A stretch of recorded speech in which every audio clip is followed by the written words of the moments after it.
Anybody remember her? She's a former world number 1 from China, a World Cup and Asian Cup winner, former Asian champion and World Championship silver medalist, Zhu Yuling.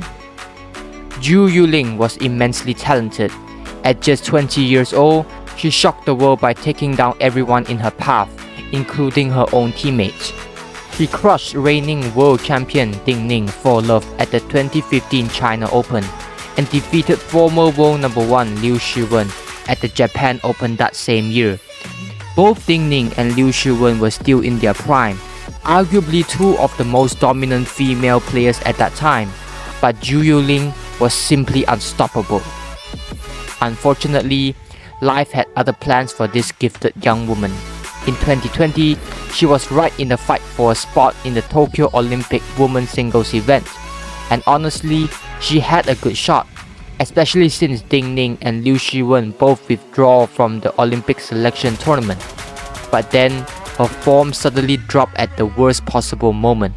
Later, we learned why.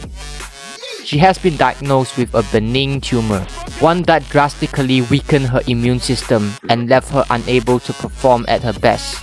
She eventually had to undergo surgery to have it removed, and after that, she hung her racket. She stepped away from the table and focused on other parts of her life, like pursuing a doctorate in business administration at the University of Electronic Science and Technology of China. Fast forward 4 years later, she's back. Not as a full-time player, but as a part-time one, with a day job as a lecturer at Tianjin University, and now representing Team Macao. She made her return on the international stage thanks to a host wildcard at the WTT Champions Macao 2024. And despite being semi-retired, she was still very good. In her debut WTT match, she faced Natalia Baggio from Poland. Not a top seed, but still a regular on the World Tour, Zhu Yuling defeated her 3-love.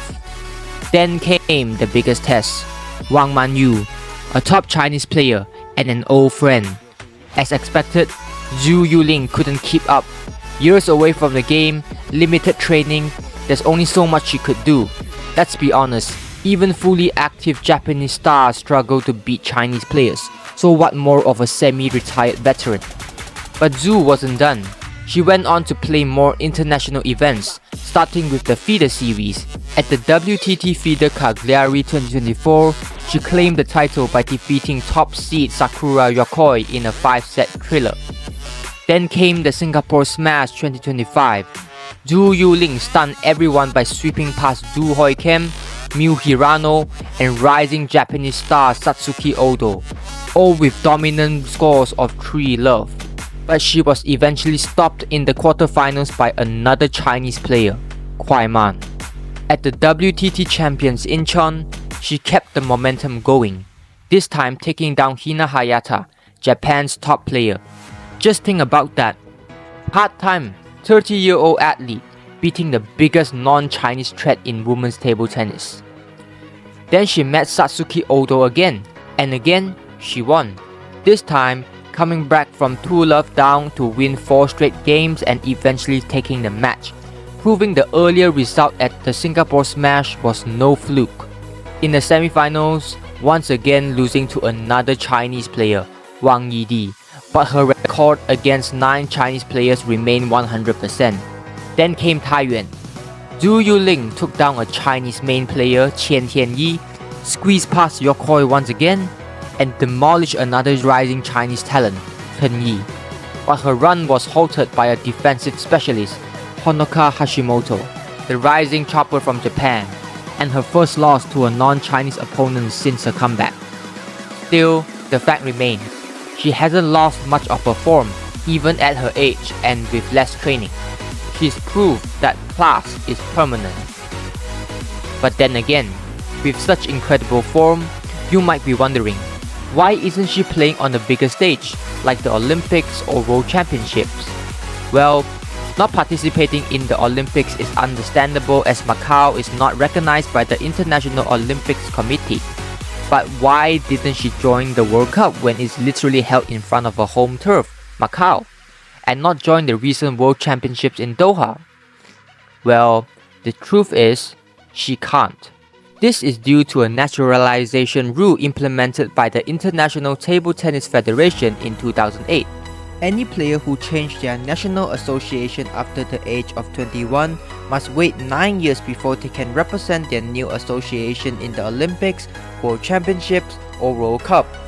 The rule was implemented to address concerns about countries rapidly naturalizing foreign players, specifically from China, into their team, which gave them an absolutely unfair advantage as those players from China were actually world class, but due to the intense competition within the country, they couldn't get into the national team.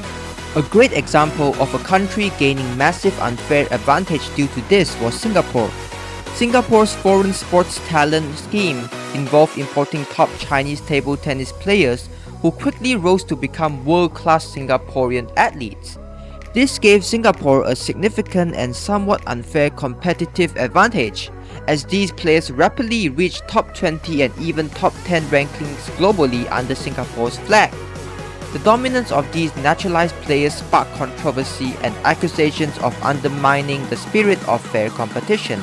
Thus, ITTF had to come up with this rule.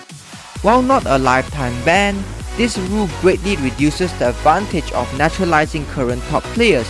As an athlete's career is short-lived, 9 years is a very long time, and after the restriction is finally lifted, they are practically out of their prime, effectively discouraging countries from importing current top players just for quick success. Zhu Yuling switched to represent Macao at the age of 29. That triggered the rule. And just like that, she is practically locked out of the 3 most prestigious tournaments. While she isn't banned forever, she'll have to wait until at least 38 to compete in major events again. There's no age limit for the Olympics or World Championships. Players like Ni Xiaolian and Zhu Yuling have competed as well in their late 50s and 60s. But let's face it, the Chinese playing style, which Zhu Yuling adopts, relies heavily on speed and power. It's physically demanding, and there's no guarantee she can maintain that level at 38. Historically, no Chinese player has ever done so. Most peaked around 33 and retire soon after. Even Ma Long, who pushed the limit at 36, is a rare exception.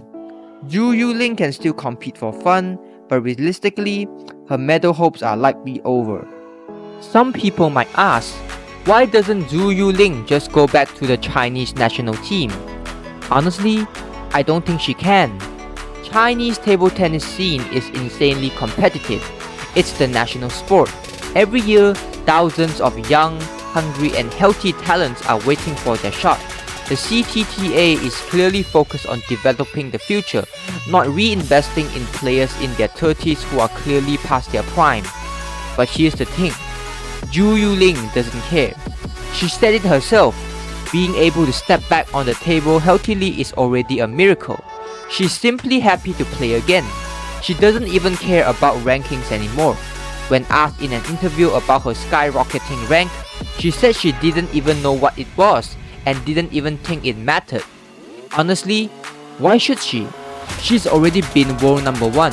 What ranking could possibly top that? I'm just glad to see her back on the table. Zhu Yuling has nothing left to prove. She's a legend, and even now, with less training and advancing age, she still can take down top-ranked players in their prime. That tells you everything you need to know about her class. Thanks for watching, and I'll see you in the next one. Bye.